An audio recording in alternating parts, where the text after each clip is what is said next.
اسی طریقے سے سیدنا معاویہ کے بارے میں بے انتہا پراپگنڈا کیا گیا کہ جی سیدنا معاویہ نے خلافت نبوت کو ختم کر کے ملوکیت کی ابتدا کی، حتیٰ کہ کتابیں لکھی گئیں خلافت و ملوکیت کے نام سے، کہ جی انہوں نے یزید کو اپنے بیٹے کو تخت پہ بٹھا دیا۔ بظاہر لوگ سمجھتے ہیں کہ ہاں بھائی یار بات تو ٹھیک ہے یار، حضرت ابو بکر نے بھی بیٹے کو نہیں بٹھایا، حضرت عمر نے بھی بیٹے کو نہیں بٹھایا، حضرت عثمان نے بھی بیٹے کو نہیں بٹھایا، لیکن وہ یہ بھول جاتے ہیں کہ حضرت علی نے تو بیٹے کو بٹھایا، حضرت حسن کو۔ اگر بیٹے کو خلافت دینا گناہ ہے تو وہ گناہ تو حضرت علی نے بھی کیا ہے، اور دوسرا بیٹے کو اگر خلافت دینا گناہ ہے تو حضرت داؤد علیہ السلام نے بھی تو اپنے بیٹے حضرت سلیمان علیہ السلام کو خلیفہ بنایا، وہ تو دونوں نبی ہیں۔ تو یہ باتیں جو ہیں نا یہ محض ایک فرقہ بندی کے لیے اور بغض پیدا کرنے کے لیے کی جاتی ہیں، ورنہ یہ کوئی ایسا مسئلہ نہیں ہے کہ جس کو اچھالا جائے۔ اب دیکھیں کہ حضرت معاویہ رضی اللہ تعالی عنہ جو ہے، عام روایت یہی ہے کہ فتح مکہ کے موقع پر مسلمان ہوئے۔ آپ کے والد کا نام صخر ہے اور کنیت ابو سفیان ہے، اور 5ویں پشت میں وہ حضور کے خاندان سے ملتے ہیں۔ مشہور روایات یہی ہیں کہ دونوں باپ بیٹا فتح مکہ کے موقع پر مسلمان ہوئے، لیکن حافظ ابن عساکر نے اور ابن تیمیہ رحمۃ اللہ علیہ نے تحقیق کی، انہوں نے کہا کہ نہیں، وہ فتح مکہ سے پہلے اسلام لا چکا تھا حضرت معاویہ رضی اللہ تعالی عنہ وارضاہ۔ اور اس سے بڑی بات کیا ہو سکتی ہے کہ حضور پاک نے اس کے ایمان اور اسلام لانے کے بعد اس کے لیے دعا کی اور اس کو کاتب الوحی بنایا، وہ وحی کی کتابت کرنے والا ہے۔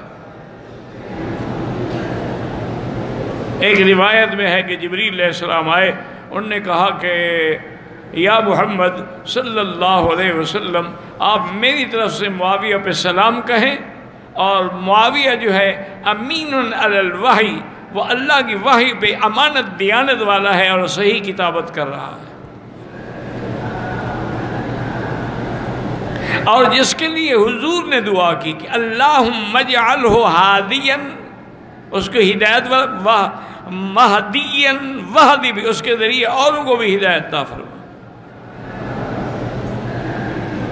اللہم علمہ الکتاب وقہ العذاب، یا اللہ اس کو قرآن کا علم عطا فرما اور عذاب سے نجات عطا فرما۔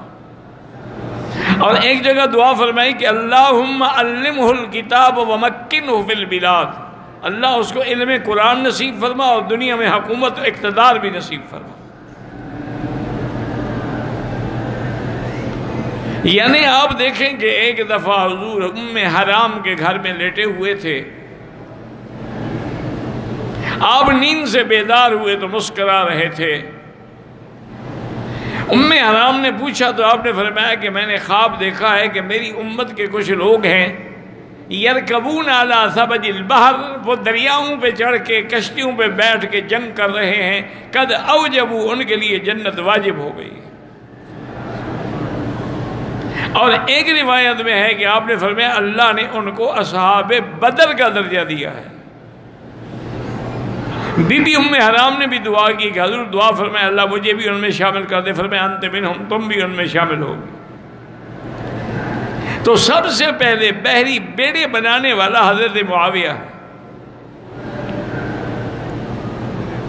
اپنے بھائی یزید ابن ابی سفیان کی قیادت میں بحری بیڑے کی لشکر کی کمان کرنے والا حضرت معاویہ ہے، اور جس نے اس بحری بیڑے کے ذریعے قبرص کو فتح کیا اور بڑے بڑے ملکوں کو فتح کیا، حتیٰ کہ کفار جنگوں میں تقریباً 80,000 کے قریب قتل ہوئے۔ یہ ساری کامیابی حضرت معاویہ کو ملی۔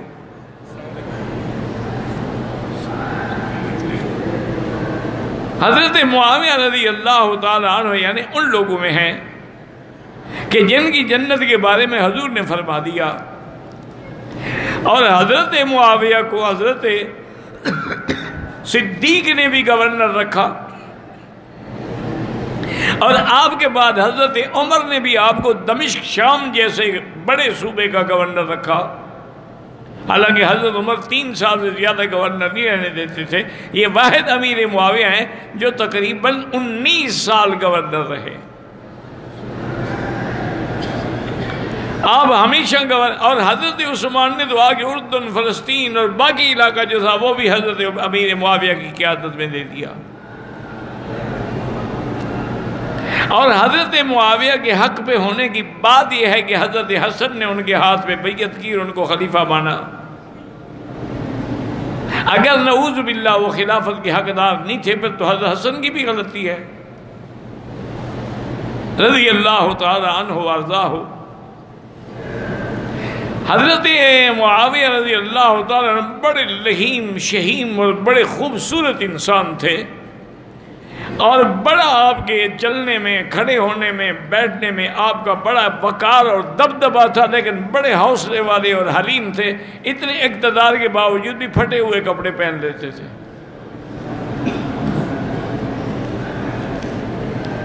اسی لیے بات صحابہ نے کہا کہ ما رأینا اشبہ بصلاۃ رسول اللہ، جیسے حضور کی نماز ہے اس جیسی نماز پڑھنے والا ہم نے صرف حضرت معاویہ کو دیکھا،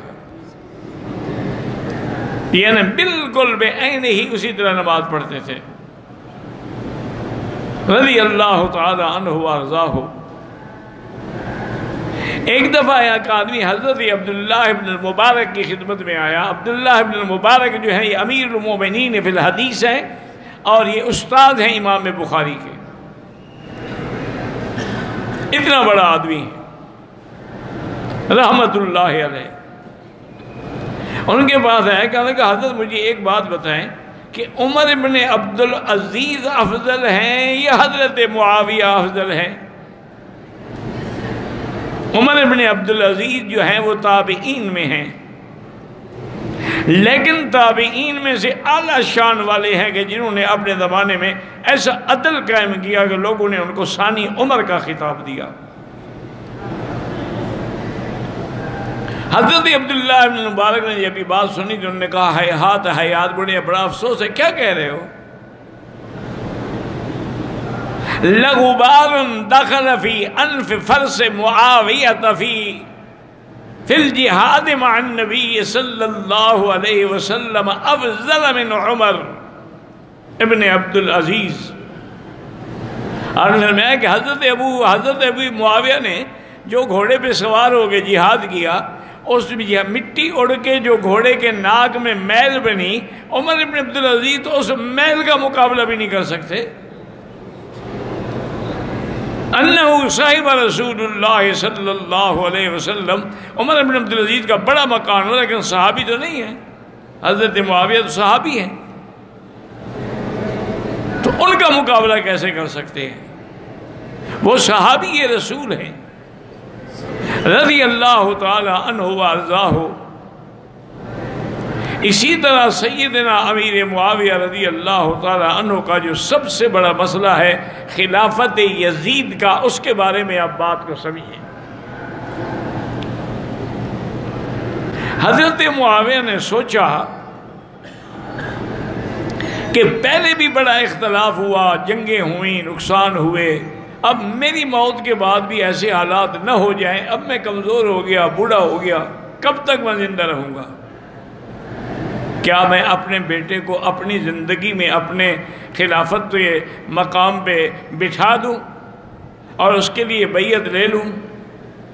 آپ نے مروان ابن الحکم کو بھی خط لکھا کہ ارباب حل و عقد جو ہیں مدینے والے، ان سے مشورہ لیں کہ کیا میں یزید کو خلیفہ بناؤں، اور وہ جو رائے دیں مجھے لکھیں۔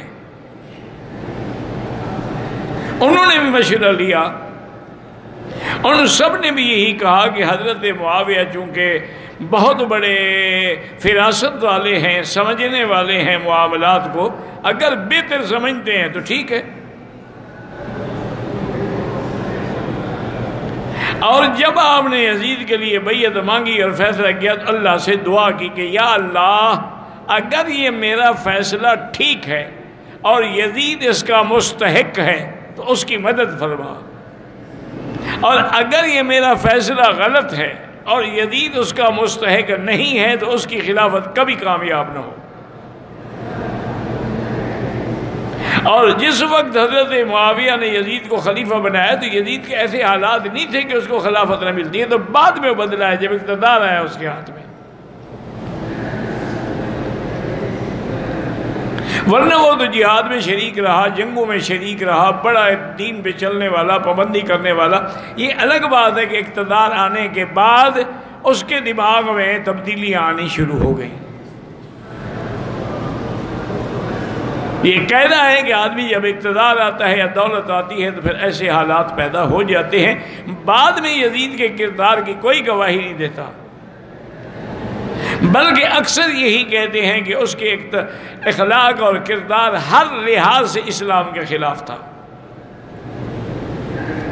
حتیٰ کہ اسی کی وجہ سے سیدنا حسین کا واقعہ کربلا پیش آیا، حتیٰ کہ اسی کے اقتدار کی وجہ سے مدینہ منورہ میں واقع حرہ پیش آیا کہ 3 دن کے لیے مدینہ بند ہو گیا۔ ایسے ایسے واقعات ہوئے، اور بڑے بڑے اس نے جلیل القدر لوگوں کو بلا گناہ پھانسی بھی چڑھایا۔ یہ سارے حالات حضرت امیر معاویہ کی وفات کے بعد ہیں، ان کی زندگی میں یہ واقعات نہیں ہیں۔ اب آدمی عالم الغیب تو نہیں ہوتا کہ میرا بیٹا کل کیا کرے گا، تو اس لیے یزید کا نام لے کے حضرت معاویہ کو نعوذ باللہ گالی دینا جو ہے یہ تو کفر اور فسق ہے۔ حضرت معاویہ تو قرآن کی اس تیسرے حصے کا شریک ہے، والسابقون الاولون من المہاجرین والانصار والذین اتبعوہم بإحسان رضی اللہ عنہم ورضوا عنہ۔ اب صحابہ کی 3 جماعتیں ہیں، ایک سابقون مہاجرین ہیں، ایک مدینے والے انصار، اور تیسرے وہ ہیں جنہوں نے مہاجرین و انصار کی اتباع کی۔ تو حضرت معاویہ تو ان میں ہیں جن نے مہاجرین و انصار کی اتباع کی، ان کے لیے اللہ نے رضا کا فیصلہ فرما دیا۔ اس لیے امام شافعی رحمۃ اللہ علیہ نے اپنی کتابوں میں لکھا ہے کہ بھئی قرآن نے 3 جماعتوں کا ذکر کیا ہے، اب ہم نہ تو مہاجر بن سکتے ہیں نہ انصار بن سکتے ہیں، اب ایک جماعت باقی ہے کہ ہم ان کے غلام بن کے رہیں۔ اگر تم نے انصار و مہاجرین اور صحابہ کی غلامی کا انکار کیا تو پھر جہنم ہے۔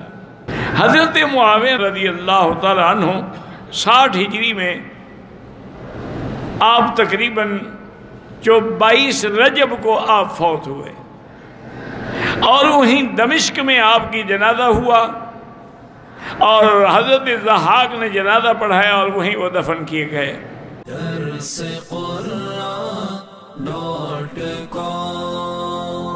www.darsequran.com